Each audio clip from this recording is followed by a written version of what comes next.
یہ سجدہ پورا کرنے کے بعد پھر انسان اللہ اکبر کہتا ہوا اٹھ کر جو ہے وہ بیٹھے گا، اور یہ بیٹھنا دو سجدوں کے درمیان ہوتا ہے۔ رسول اللہ صلی اللہ علیہ وسلم سے اس بیٹھنے میں دو طریقے ثابت ہیں، دو طرح جو ہے وہ بیٹھ سکتا ہے۔ پہلا طریقہ حضرت ابو حمید الساعدی رضی اللہ تعالیٰ عنہ کی روایت میں ہے، وہ آپ صلی اللہ علیہ وسلم کی نماز کا طریقہ بیان کرتے ہوئے فرماتے ہیں کہ اللہ کے نبی صلی اللہ علیہ وسلم جب سجدے سے اٹھتے وَيَرْفَعُ رَأْسَهُ وَيُثْنِي رِجْلَهُ الْيُسْرَى فَيَقْعُدُ عَلَيْهَا حَتَّى يَرْجِعَ كُلُّ عَظْمٍ إِلَى مَوْضِعِهِ۔ امام ابو داؤد نے 730 نمبر پہ اس حدیث کو بیان فرمایا ہے کہ اللہ کے نبی صلی اللہ علیہ وسلم جب سجدہ کر کے اٹھ کے بیٹھتے تو بائیں پاؤں کو بچھا کر اس کے اوپر بیٹھتے اور دائیں پاؤں کو ساتھ جو ہے وہ کھڑا رکھتے، اور اللہ کے نبی صلی اللہ علیہ وسلم اطمینان سے بیٹھتے۔ ایسا نہیں ہے کہ سجدے سے اٹھے اور پوری طرح بیٹھنے سے پہلے دوسرے سجدے میں چلے گئے، نہیں، یہاں تک کہ پورے جوڑ کی ہڈیاں اپنی اپنی جگہ پہ ٹھہر جاتی، اس طرح کر کے اطمینان سے بیٹھتے۔ اور دوسرا طریقہ یہ ہے کہ حضرت عبداللہ بن عمر رضی اللہ تعالیٰ عنہ فرماتے ہیں کہ اللہ کے نبی صلی اللہ علیہ وسلم جب سجدے سے اٹھتے پہلے سجدے سے تو یقعد علی اطراف اصابعہ ویقول انہ من السنہ، کہ حضرت عبداللہ بن عمر رضی اللہ تعالیٰ عنہ پہلے سجدے سے اٹھنے کے بعد اپنے پاؤں پر انگلیوں پہ پاؤں کو پیچھے سے کھڑا کر کے اس کے اوپر بیٹھتے تھے، اور فرماتے تھے کہ اللہ کے نبی صلی اللہ علیہ وسلم کی سنت کا طریقہ یہ بھی ہے۔ امام بیہقی نے دوسری جلد 119 نمبر صفحے پہ اس روایت کو جو ہے وہ بیان فرمایا ہے۔ تو سجدے کے بعد بیٹھنے کے لیے دو سجدوں کے درمیان جو بیٹھنا ہے، التحیات والا جو طریقہ ہوتا ہے اس طرح بھی بیٹھ سکتے ہیں، اور دونوں پاؤں کو کھڑا کیے ہوئے اس کے اوپر بھی بیٹھا جا سکتا ہے۔ اور یہاں بیٹھنے کے بعد پھر جو ہے اللہ کے نبی صلی اللہ علیہ وسلم سے جو دعا ثابت ہے وہ یہ دعا ہے، رب اغفر لی، رب اغفر لی۔ اس کو انسان بار بار پڑھتا رہے یہاں تک کہ اتنا ٹائم ہو جائے جتنی دیر کے پہلا سجدہ کیا ہے۔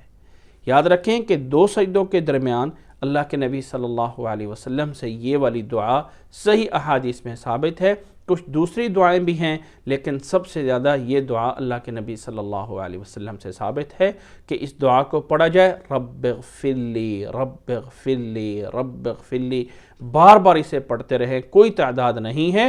رکوع کے درمیان پہلا سجدہ اور پہلے سجدے کے بعد دوسرے سجدے سے پہلے جو بیٹھنا ہے اور دوسرا سجدہ، یہ تمام اعمال ٹائمنگ میں تقریباً برابر اللہ کے نبی صلی اللہ علیہ وسلم سے ہوتے تھے۔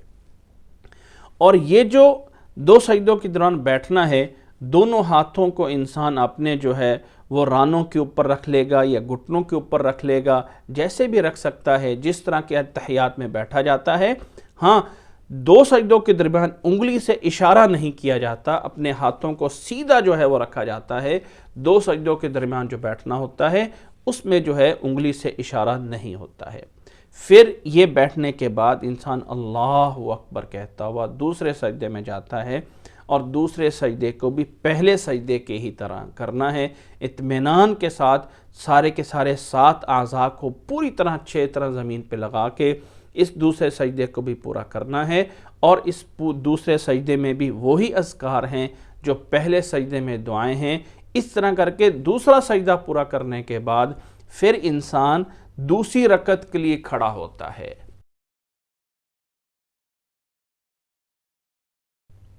نماز کے مسائل میں اس بات کا بھی جان لینا ضروری ہے کہ اللہ تعالیٰ نے مرد اور عورت کو پیدا فرمایا ہے، اور اللہ تعالیٰ نے مرد اور عورت کو تمام احکامات برابر کے دیے ہیں عبادت کرنے میں، سوائے اس کے کہ جہاں اللہ یا اللہ کے رسول نے خود فرق کیا ہو۔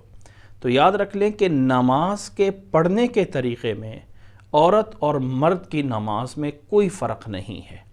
جیسے مرد نے نماز پڑھنی ہے سیم اسی طرح ہی عورت نے نماز پڑھنی ہے۔ حضرت مالک بن حویرث رضی اللہ تعالی عنہ کا فرمان کہ فرماتے ہیں کہ رسول اللہ صلی اللہ علیہ وسلم نے فرمایا صلو کما رأیتمونی اصلی، یہ والا فرمان مرد کے لیے بھی ہے، عورت کے لیے بھی ہے۔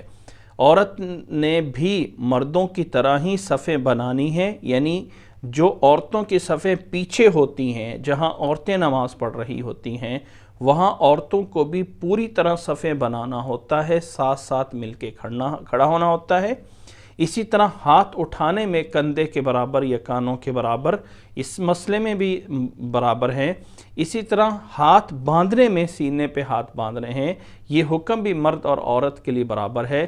اسی طرح رکوع میں جانا اور سجدہ کرنا، ان تمام مسائل میں عورتیں جو ہیں وہ برابر ہیں۔ ایسا نہیں ہے کہ عورت جو ہے وہ نماز میں اور خاص طور پہ سجدے میں اپنے آپ کو زمین پہ بالکل جو ہے وہ بچھا لے گی، اور یہ گویا کہ کہا جاتا ہے کہ پردے کے زیادہ قریب ہے۔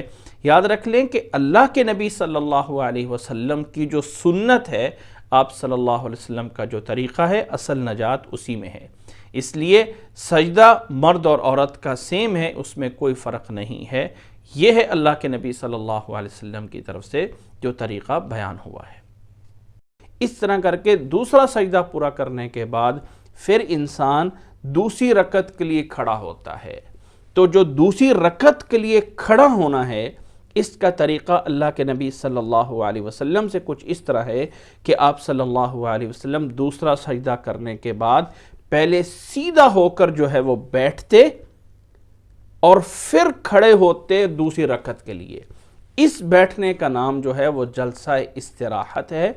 حضرت مالک بن حویرث رضی اللہ تعالی عنہ اللہ کے نبی صلی اللہ علیہ وسلم سے بیان فرماتے ہیں کہ انہ رأى النبی صلی اللہ علیہ وسلم یصلی فإذا كان في وتر من صلاته لم ينهض حتى يستوي قاعدا۔ امام بخاری رحمہ اللہ نے اس حدیث کو 823 نمبر پہ بیان فرمایا ہے کہ اللہ کے نبی صلی اللہ علیہ وسلم دوسرے سجدے سے جب اٹھتے تھے قیام میں جانے کے لیے، دوسری رکعت کے لیے، یا تیسری رکعت پوری کر کے چوتھی رکعت کے لیے اٹھتے تھے، تو جب آپ صلی اللہ علیہ وسلم نے سیدھا اٹھنا ہوتا تھا تو پہلے بیٹھتے، صحیح طرح بیٹھ کر پھر اٹھنا ہوتا ہے۔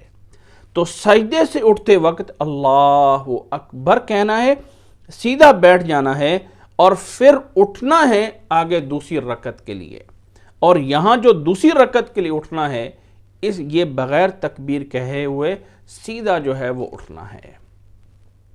اور اس اٹھنے میں اللہ کے نبی صلی اللہ علیہ وسلم سے جو حدیث میں عمل موجود ہے کہ آپ صلی اللہ علیہ وسلم جب قیام کے لیے اٹھتے تو اپنے ان ہاتھوں کو مٹھیاں بند کر کے اس طرح زمین پہ لگاتے، اور مٹھیاں بند کرنے کے بعد زمین پہ لگانے کے بعد پھر اللہ کے نبی صلی اللہ علیہ وسلم جو ہے اٹھتے تھے۔